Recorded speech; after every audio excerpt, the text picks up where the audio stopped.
by PPK Delma se woensdae aande Bybelbespreking. Ek het dit so lanklaas gedoen. Ek kan nie eens meer onthou wat noem ons dit nie. Ja. Maar Marius, lekker om jou weer hier te hê. Dankie pastoor. Ons was nou ek dink 2 weke nie as gevolg van bietjie siektes en kersangdienste en so voorts, maar Absoluut, ja. ons is terug en ons gaan die jaar afsluit nou.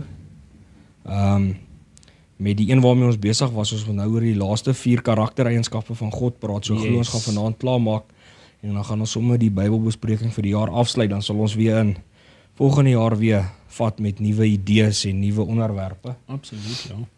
So ja, ons gaan aan met die karaktereienskappe van God. Mario, wat dink jy, waar gaan ons begin? Met regverdigheid of geregtigheid? Yes. Wil jy begin? Ja, ek sal begin. Wel, God se geregtigheid of regverdigheid is 'n eienskap wat ons sien baie herhaal in die Bybel van God wat regverdig en geregtig is en God wat die jy kan sê die judge is van die wêreld. Want ons sien baie oor die einde waar God die hele wêreld, al die nasies gaan judge en hulle straf gaan jy hemel toe, gaan jy hel toe. So ek dink dis nogal 'n baie interessante eienskap van God. Ja, absoluut. Dis baie interessant. Ek het 'n skrif hier uitgehaal van Deuteronomium 32 vers 4. Wat sê, die rots, volkome is sy werk, want al sy weë is straf, gerigte. Ja, lekker lees ek nou. 'n God van trou en sonder onreg, regverdig en reg is hy. Jy sien, God is heeltemal regverdig en heeltemal geregtig. Hy is nie die een sonder die ander een nie. Daai twee goed loop vir my saam en dit is vir my een karaktereienskap van God. Ja, hoe is orasie fan in die mic, soos ons okay. Ja, so geregtig, om 'n bietjie na geregtigheid self te kyk, is God gee presies wat verdien word. God handhaaf wat reg is en straf die kwaad en hy beloon ook altyd die geregtigheid. En 'n mooi skrifgie vir my rondom dit ook is Psalm 89 vers 15 wat sê, geregtigheid en reg is die grondslag van u troon. Goedertierenheid en trou gaan voor u aangesig uit. Nou, toe ek dit lees, toe besef ek hoe mooi is daai Psalm nie. Geregtigheid is die fondasie waarop God sit. En toe ek aan dink, dit is verskriklik kragtig om te besef, dit is daai beeldspraak wat hulle daar gebruik in die Psalm om te sê, God sit op geregtigheid, sy troon is op geregtigheid, dit is wie hy is, dit is wat hy is geregtig, en dit sê ook vir my, God se standaard het nooit verander nie, en hy sal ook nooit verander nie. Hoe God 3000 jaar terug was, en wat hy gedink het 3000 jaar terug verkeerd is vandag nog verkeerd. En dit is wat, en wat my ook altyd laat besef, God is die een wat hy doen altyd wat reg is, en hy kan nie foute maak nie. Hy gee ook almal 'n regverdige kans, en hy wil hê almal moet tot bekering kom. Dit is God se wil vir ons, en hy wil ons nie vernietig nie. Ek dink is 'n ding wat ons altyd moet onthou, dat God regverdig is, en hy gee ons almal 'n vrye kans. Ons gaan nooit voor God kan sê, maar God was nooit regverdig of geregtig gewees teenoor ons nie. En dan wil ek sommer net vandag oorgaan na regverdig toe, terwyl ons daar is. En God het geen gunsteling en trek niemand voor nie. En soos nou gesê het, want God is geregtig en daarom gaan almal op dieselfde standaard geoordeel word. Dit is hoekom ek ook glo dat God se morele wette nog geldig is. Baie mense glo dit is nie meer geldig nie, maar ek glo dat God se morele wette nog steeds geldig is. Want ons almal moet aan dit voldoen en gaan volgens dit geoordeel word. Dit is die standaard van God aan wat ons gemeet word. So, die dag as, hoe gaan God iemand oordeel as daar nie 'n standaard is of 'n wet is om teenoor dit te meet nie? Absoluut. En die Nuwe Lewende Vertaling sê dit vir my so mooi. Dit is net een sinnetjie van Romeine 2 vers 11 wat ek so ter laaste wil sê onder hierdie ding is wat sê, God trek immers niemand voor nie. Dis al wat daai hele vers sê, God trek immers niemand voor nie. Absoluut. En dis net vir my so mooi om te kyk na God se karaktereienskappe, sy regverdigheid en sy geregtigheid, want mense gaan jou teleurstel. En almal wie jy ken, almal wie jy jou hoop in sit, hulle almal gaan jou teleurstel, maar God sal jou nooit teleurstel nie, want hy is regverdig. Hy gaan jou nie verloon nie, hy gaan jou nie in die rug steek nie. Hy is regverdig. En dit is net baie mooi vir my. Amen, 100%. Het jy nog iets wat jy wil sê onder dit? Of kan ons aangaan na die tweede een toe? Ja, ek dink ons skiet hom. Dink ons moet so 'n bietjie druk, anders gaan ons nie klaar kry nie. Die tweede een is alwetend. God is alwetend. Moet ek hom sommer vat terwyl ek nou praat. God is alwetend, hy het volledige, perfekte en 'n ewige kennis oor alles. Die verlede, die hede en die toekoms. Selfs oor gedagtes, aksies, moontlikhede en selfs dinge wat nooit gebeur nie. God weet alles. So selfs iets wat nooit eers plaasgevind het nie, maar wat as iets so moes uitgewerk het, sou dit en dit dalk plaasgevind, maar dit het nou nie so uitgewerk nie. Absoluut. Maar alhoewel weet God hoe dit in elk geval sou uitgedraai het as dit so moes gewees het. God weet absoluut alles. Daar's niks wat hy nie weet nie. Hy sien die begin en hy sien die einde op een slag, want God is nie gebind aan tyd nie, hy is buitekant tyd, so hy kan die begin en die einde op een slag sien. En nog 'n ding wat vir my amazing is, God leer niks nie. Hy weet al reeds alles. Selfs jou diepste geheime en gedagtes. Hy weet tot wat jy in die toekoms gaan besluit. En ons weet self nog nie eers wat ons môre se keuses gaan maak by die werk of wat ook al ons aanpak nie. Ons weet nie wat se besluite ons gaan maak nie. God weet al reeds wat ons gaan besluit môre. En dit is hoe alwetend hy is. En 'n ding is ook wat ons moet besef, hy maak nooit foute soos ons nie. Om iets verkeerd te verstaan. Dit is iets wat vir my verskriklik interessant is. Sy kennis is onbeperk en foutloos. En dit sê vir my, hy kan nooit 'n verkeerde besluit maak of iets verkeerd interpreteer eintlik of verkeerd verstaan nie. Baie keer verstaan ons as iemand ons iets vertel, verstaan ons die persoon verkeerd. Of ons lees die Bybel en ons verstaan dalk iets in die Bybel verkeerd. Waar met God verstaan hy nooit iets nie reg nie. Dit is 'n baie interessante ding. Want elke keer wanneer ek dink aan sy alwetendheid, nê, dink ek aan hoe jy eendag voor sy troon gaan staan en hy gaan jou vra, hoekom het jy hierdie dinge gedoen? Jy kan nie vir hom lieg nie, jy kan nie wegsteek nie, daar's geen misverstand, daar is niks nie, hy weet klaar hoekom, hy wil net weet wat jy gaan sê, en voordat jy dit sê, weet hy in elk geval wat jy gaan sê. Dit is baie interessant vir my.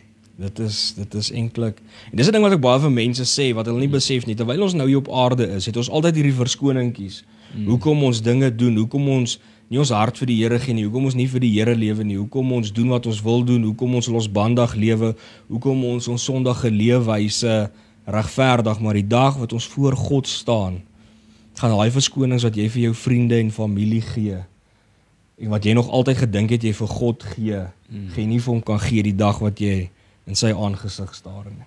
Absoluut. 'n Mooi skrif vir my is Psalm 147 vers 5 wat sê, groot en magtig is ons Here, sy kennis ken geen grense nie. So dit is vir my ook 'n baie mooi Psalm daai, wat om te sê God se kennis ken geen grense nie. Absoluut.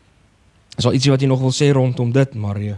Nee, ek dink ek het gesê wat ek Ek wil dink sê. daai is 'n maklike een om te verstaan, dat God letterlik, hy weet alles, Ja. hy kan niks leer nie, hy ken die begin, hy ken die einde, hy sien alles op een slag. Daar's niks wat hy nie weet nie, niks wat hy moet leer nie. Ek dink ons breine kan dit eintlik nie, maar ek sê dit baie, ons breine kan in elk geval nie God in sy Absoluut. volheid verstaan nie. Ons breine is te klein, want ons is maar sy skepsel, so Yes. Komputer verstaan nie hoe sy baas hom gemaak het nie. Selfs soos ons verstaan nie alles nie. Dis baie interessant. Mario, vat ons dan na die derde ouetjie toe, alomteenwoordig. Ons is alomteenwoordig. Nou hierdie ene is die moeilike een om te verstaan. Want as jy kyk na 'n koppie, hy kan nie hier en in die kombuis wees op dieselfde tyd nie. Maak nie saak hoe graag ek wil hê dat hy net in die wasbak moet oprok nie. Nou God se alomteenwoordigheid is 'n baie moeilike ding om te verstaan, want hy is oral op dieselfde tyd. Nou daar is mense wat spekuleer dalk is God bo sy skepping en in sy skepping, en dit is nie fisies hy wat staan langs jou en staan hier nie. Daar is, ons is in hom, want hy is. God is wat hy is identiteit, ons is in hom. So dit is 'n manier hoe jy dit eintlik kan verstaan om 'n ek wil nou nie enige heresies of iets hierop trek nie, so ek loop maar versigtig, want dis 'n baie tawwe ding om te verstaan, want daar is nêrens op die aarde, in enige iewers, nêrens waar jy in sy skepping kan beweeg, waar hy nie is nie. En as jy dit maar so klein afbreek, is dit maar 'n bietjie makliker om te verstaan. Ja, kyk, ek dink ook dit is baie moeilik om te begryp, omdat ons vleeslike liggame het in die eerste plek. Ons weet nie hoe dit voel, of ek dink ons kan dit nie eers begryp, hoe om alomteenwoordig te wees nie, want ons ken dit nie, ons het dit nog nooit gesien nie, ons het dit nog nooit beleef nie, en ek dink daarom kan ons dit ook nie verstaan nie. Absoluut. Maar God is heeltemal teenwoordig, soos wat jy gesê het, in elke liewe plek, op elke liewe oomblik, sonder om opgedeel te wees, en sonder enige beperking. God oortref ruimte, terwyl hy intiem naby alles is. Selfs in die verlede, dis 'n ding wat ons moet besef, selfs in die verlede en die hede en die toekoms, Absoluut, God yes. word nie bepaal of beheer deur afstand of tyd nie. God is buitekant tyd, soos wat ek met die vorige punt ook gesê het. So God is oralste op dieselfde tyd. Ons word beperk, selfs in die verlede, in die hede, in die toekoms. God is al reeds in die dag van môre. Dis interessant. So God is oralste en ons brein kan dit nie komprehend nie, as ek nou maar so 'n bietjie Engels moet praat.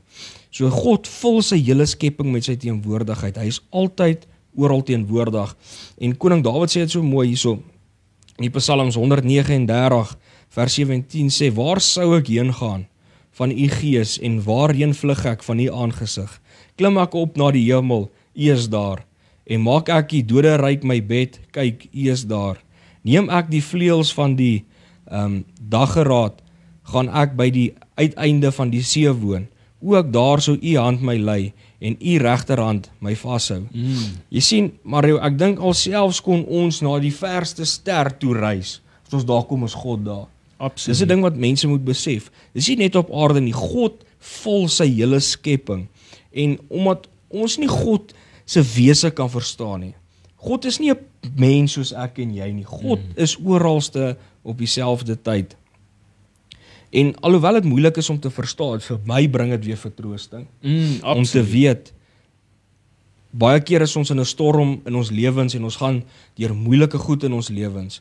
En baie keer as mense in daai situasies kom en sekere goed gebeur in jou lewe, baie keer wil jy nie eens met mense praat nie, of jy is alleen. Of jy voel alleen. En dit is 'n ding wat baie keer my vertroosting is, om te weet God is altyd by my teen aller tye, maak nie saak waardeur ek gaan nie. En Jesus het dit so mooi vir ons weer kom wys, daar waar hy saam met die disippels in die storm op die skei was. Jesus was saam met hulle in die storm, en ek besef ook altyd daar waar ek is God saam met my, hy is by my, of ek in 'n storm is, en of ek by die werk is, of ek by die huis is, en of ek by die pad is, weet ek, God is altyd by my. En omdat God ook altyd by my is, vrees ek nooit niks, nie? Want ek weet hy is by my, en as hy by my is, hoekom moet ek bang wees? Want ek weet God kan my beskerm. En wat vir my ook lekker is, nie net die beskerming en daai goed, nie, weet jy wat vir my lekker, in my alledaagse lewe, is God ook by my om my leiding te gee. Ja. Baie keer sit ek by die werk en ek moet dalk iets doen by die werk wat ek mee sukkel, of nie verstaan nie, of iemand anders te sukkel, maar God my die wysheid gee en my lei om iets te kan doen. Of selfs soos ons wat die evangelie moet bedien, maar mens kom baie keer mense ateïste of mense met snaakse vrae, en baie keer het ek nie die antwoorde nie, en ek dink baie keer moes ek nie iets gesê het nie. Ja. En baie keer gee God my weer iets om te sê, dan wonder ek self van waar kom hierdie wysheid wat nou by my mond uitgekom het, maar dis absoluut God wat jou lei in daai oomblik, om iemand te lei na die waarheid toe. En dit is 'n ding wat vir my ook kosbaar is, om te weet, hy is altyd by ons om ons te lei. En dit is ook hoekom ons God ook enige plek kan aanbid.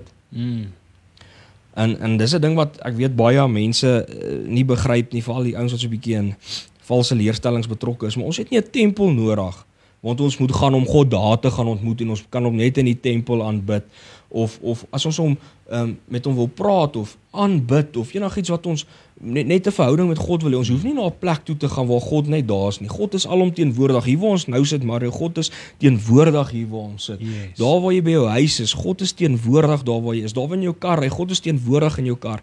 En jy kan altyd net daar en dan met hom gesels en met hom praat en bid tot hom. Mense hoef nie net Sondag kerk toe te kom ook terwyl ons sing om hom te aanbid nie. Jy kan dit by jou huis doen, jy kan dit enige plek doen. Kan ons hom aanbid want hy is oralste. Ja. Ja, ek dink daai is definitief een van die mooi dinge. Want partykeer voel ons baie alleen en partykeer voel ons dat ek kan nie meer nie. Jy weet en hy is daar. En hy sal jou nooit verlaat nie. En ek dink regtig daai is een van die mooiste dinge. Absoluut. Maar ons die laaste ene vat. As hy ja. Ek sien ons het so plus minus 10 minute om te gaan. So ek dink ons gaan hierdie laaste ene kan klaar kry. Yes. Is hom mooi getime. So die laaste een is God is soewerein. Vertel ons bietjie Mario, wat het jy daar vir ons? So soewerein, hoe ek dit sal beskryf is, dit is al sy karaktereienskappe in 'n sin. Want sy soewereinheid gaan in een met sy heiligheid. En sy soewereinheid is hy wat totale en alle beheer het oor sy skepping. Hy is heilig, hy kan nie verkeerd doen nie. Hy is onveranderlik. Hy is almagtig.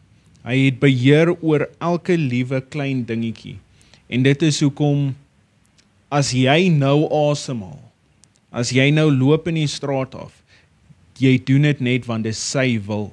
En dit is hoekom ons moet so dankbaar wees, want hy is in totale en alle beheer van elke liewe dingetjie. En net dat ons aan kan hou, 'n dag kan hê om dit reg te maak met hom, is klaar sy heiligheid en sy liefde wat hy vir ons bewys. Ja. Dis 'n baie mooi ding. Absoluut. Die ding is God se soewereiniteit, is 'n groot woord, beteken hy is die hoogste heerser oor alles wat bestaan. Daar is niemand bo hom, niemand groter as hy nie. Niemand kan vir God sê wat om te doen nie. Hy is die een wat die heers oor alles. Hy het volle gesag en krag en vryheid om te doen wat hy wil, altyd in perfekte harmonie met sy heiligheid, wysheid, goedheid en liefde. Soos wat hy gesê, dit werk sy soewereiniteit werk saam met al sy ander karaktereienskappe. Die soewereiniteit loop nie apart van iets anders nie. Soos wat ons nou gepraat het voor die Bybelbespreking nou online begin het. Die God, omdat hy soewerein is, kan hy doen net wat hy wil. Maar omdat sy karaktereienskap ook heilig is, beteken dit nou nie God kan sondig. Omdat hy heilig is hy apart van sonde. So dit is alles werk saam, deel van sy karakter, deel van sy soewereiniteit. En niks gebeur buite sy beheer nie, en hy is nooit die skepper van kwaad nie. Dis interessant. Daar iets wat jy nog wil gooi daar oor sy soewereiniteit, Mario? Wel, ek dink alles wat ek wil sê het oom nogal afgeklap. Hy het die ultimate autoriteit bo alles. En hy is in beheer van alles. En niks vertel hom wat om te doen nie, want hy is in beheer van alles. Absoluut. Ek het so 7 punte uitgehaal, mens kan meer uithaal, maar ek was bang gewees ons dalk nie genoeg tyd hier, so ek het net 7 uitgehaal. En dis belangrike punte wat mens kan bietjie meer verduidelik oor God se soewereiniteit. En die eerste een is God regeer oor die hele skepping. Dit beteken God is die koning oor alles. Hemel, aarde, mense, diere, sterre, absoluut alles. Niemand kan hom keer of vra hoekom doen u dit nie. Hy sit op die troon en alles behoort aan hom. Ons kan hom nie vra, God, maar hoekom doen jy dit nie? Nee, hy is soewerein. Hy weet hoe alles moet saamwerk. Ons kan nie begryp hoe groot en hoe almagtig hy is nie.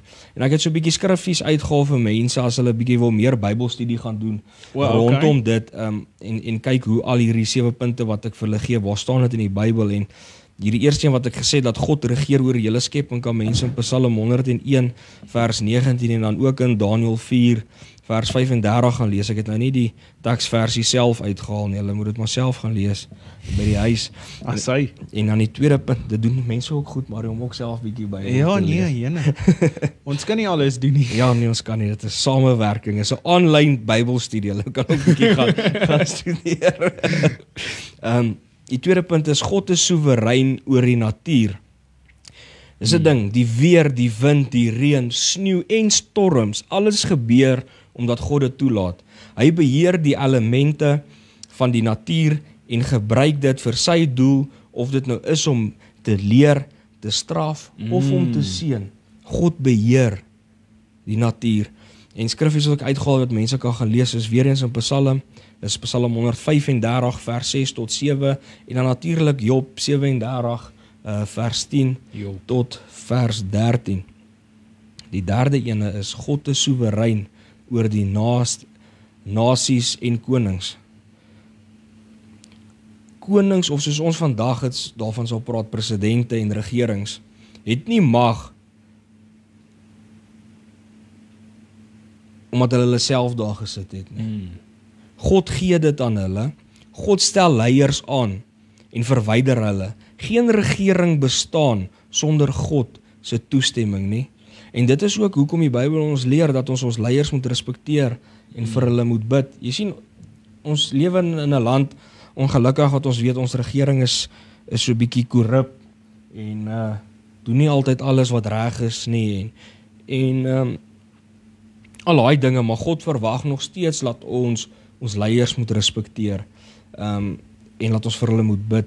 Ek dink dit werk amper maar dieselfde, Mario, soos eer jou vader en jou moeder.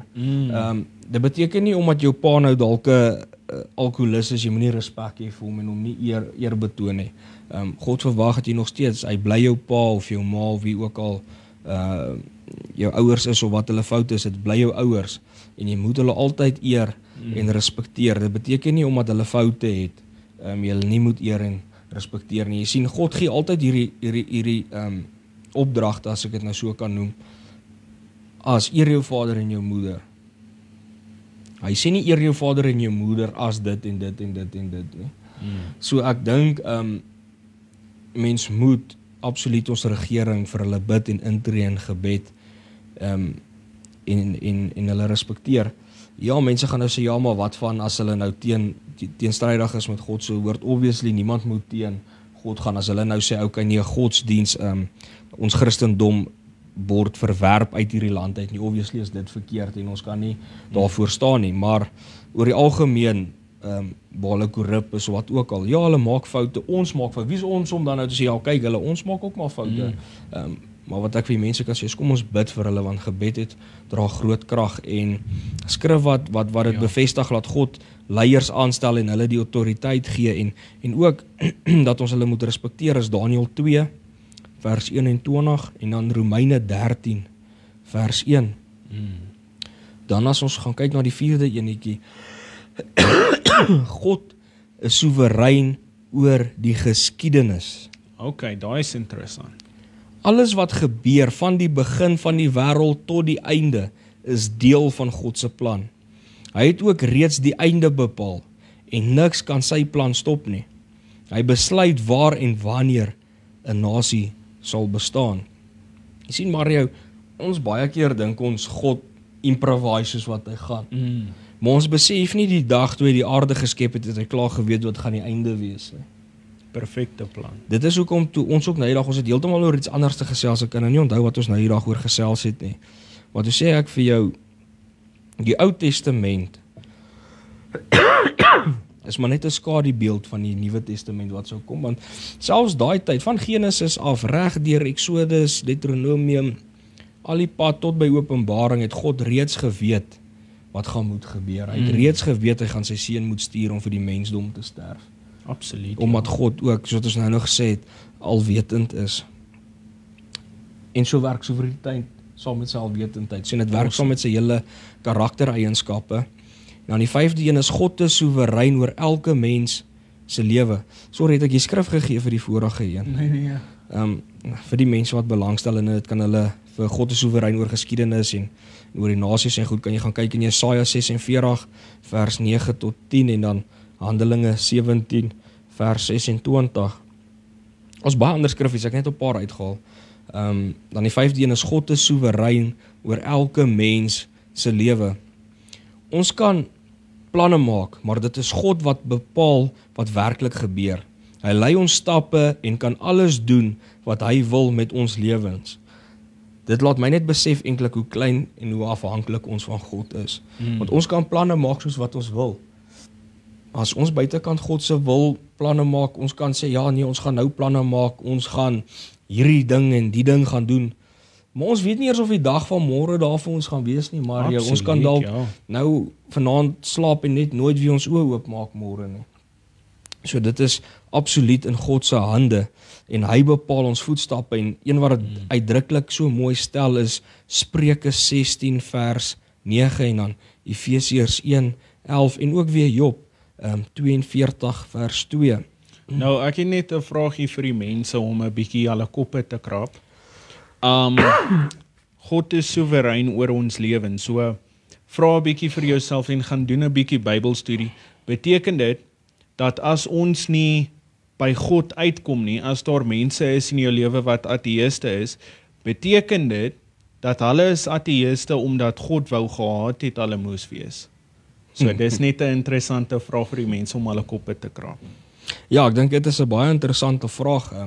Ek dink dit is iets oor wat ons moet gesels in die toekoms. Jy het gevra, Absoluut, ja. Laat ons bietjie 'n Bybelbespreking oor dit moet hou, want dit kom basies neer op Calvinisme. Yes. Ja. So ek dink mense moet eintlik 'n reeks doen. Ek gaan nou weer van topic af, maar ek dink ons moet 'n reeks doen oor 'n paar goed in Christendom soos Calvinisme en oor hierdie verskillende goed gepraat en hoe dit verskil van hoe ons glo en al daai dinge. Sal baie interessant wees. Maar ja, tot en met dan kan die mense bietjie gaan kop krap by die huis. Asseblief. Dan die 6de punt oor God se soewereiniteit. Hy is soewerein oor kwaad en lyding. Al gebeur daar slegte dinge, beteken dit nie God is die skepper van kwaad nie. Hy gebruik selfs die slegte dinge om 'n goeie uitkoms te bring. Byvoorbeeld, toe Josef se broers hom wou, toe hulle kwaad was, aan hom wou doen en hom verkoop het aan die mense en hy is toe mos Egipte toe gewees, as jy nou so daaraan kan dink. Kyk, God het selfs daai hele slegte situasie wat daar plaasgevind het gebruik en Josef opgelig. En God het daai situasie van Josef gebruik en hom op so 'n plek gaan sit waar hy die hele volk gered het op die einde van die dag. So God het daai slegte omstandighede wat met Josef gebeur het, laat ten goeie uitwerk en dat dit so groot uitgedra het dat God die hele volk gered het daardeur. En mense kan hierdie ding gaan lees, hierdie punt gaan lees in Genesis 50 vers 20 sê spesifiek hierdie voorbeeld wat ek nou genoem het. En dan Klaagliedere 3 vers 37 en 38 en gaan lees dan sommer ook Amos 3 vers 6 en dan sit ek nou by die laaste punt want ek sien ons is oor die tyd, punt 7. God se soewereiniteit gee troos en lei tot aanbidding. Omdat God alles beheer, kan ons vrede hê, selfs in moeilike tye, want ons weet hy laat alles saamwerk vir die goeie, vir die wat hom liefhet. En daarom aanbid ons hom, want hy is waardig om gaan bid te word, Mario. En dit is 'n ding wat vir my mooi is. Die Bybel sê vir ons uitdruklik en die mense kan dit in Romeine 8 vers 28 gaan lees. Ons wat kinders is van die Here, ons wat die Here liefhet, ons wat die Here volg. God laat altyd alles in ons lewens teen goeie meewerk. Al dink jy nou, wat gebeur nou in my lewe? Maar glo my, wanneer aan die einde van jou lewe kom, gaan jy besef, God het alles teen goeie laat meewerk. En soos ek nou gesê het, mense kan dit gaan lees in Romeine 8 vers 28 en dan ook Openbaring 4 vers 11 sommer net vir lekker. Dit is ook 'n interessante versie om te lees. Maar ja, ek dink dan kan ons daar afsluit met die karaktereienskappe van God. Daar's eintlik 'n paar ander wat ons nie aangespreek het nie. Maar ek dink ons het die 10 hoofkaraktereienskappe van God aangespreek en daaroor gesels en ek hoop die mense het hierdie reeks geniet. Ek dink dit is deel 3 gewees vanaand. So die mense kan gerus die ander deel 1 en deel 2 kyk op ons sosiale media. Dis maklik om dit te kry onder YouTube want jy kan spesifiek daar gaan search vir die karaktereienskappe van God. Dan gaan hulle dit daar kry, dan kan hulle die hele reeks kyk en sien wat is al 10 van God se karaktereienskappe. En ek dink dit is belangrik vir ons as kinders van die Here om te weet wie die God is wat ons aanbid. Absoluut. 100%. Maar met dit gesê, Mario, dan was dit nou die laaste Bybelbespreking van die jaar gewees. Sluit bietjie af, ons almal moet bietjie rus hierdie is eintlik besig vir ons by die kerk, is besig, maar Dis besig. mense moet rus, ons almal moet bietjie rus en mag almal geseënd wees, 'n geseënde nuwe jaar en ons sal almal in die nuwe jaar sien. En vir jou ook, Mario, voorspoedige nuwe jaar vir jou. Ja. Al gaan ek jou nie eers weer dan sien nie. Ek sien jou weer in die week, maar mag jy 'n geseënde tyd hê en spandeer tyd saam met julle families. Wees lief vir mekaar en onthou in hierdie tyd eintlik wie Jesus Christus is en wat hy vir ons kom doen het. Dis baie mooi. Ja, kom ek sluit vir ons af. Kan ek afsluit? Jy kan afsluit. As hy. Here God Almagtig, dankie vir hierdie wonderlike en geseënde dag wat U vir ons gegee het, Here. Here, dankie vir alles wat U vir ons geleer het, Here, en dankie dat U vir ons hierdie online Bybelbespreking kon gegee het sodat ons U se kinders kan voed met wysheid en kennis van U se woord, Here. Dankie, Here. Here, gaan met elke liewe een wat hierdie boodskap luister, Here, en help hulle om te verstaan en help hulle om te groei in U se naam, Here. Here, ek vra U asseblief beskerm elke liewe ene, Here. Laat hulle kan veilig wees en nader aan U kan kom, Here. Amen. Here God, ek vra asseblief, Here, om asseblief pastoor Henry en sy familie mooi te beskerm deur hierdie wonderlike tydperk, Here. Mag hulle 'n baie geseënde en wonderlike maand hê, Here. Here, ek vra asseblief, Here, elke een wat hierdie Bybelbespreking luister, Here, gee hulle die krag en die autoriteit van God, Here. Mag God hulle asseblief seën, Here, en hou hulle veilig en beskerm hulle. Gee hulle autoriteit om te trap op die slang se kop, Here, en hou hulle veilig, Here. Amen. Amen. Dankie Mario, waardeer en dankie vir almal wat kyk. Dankie vir almal se ondersteuning met die jaar wat verby is. Dan sien ons mekaar weer in 2026.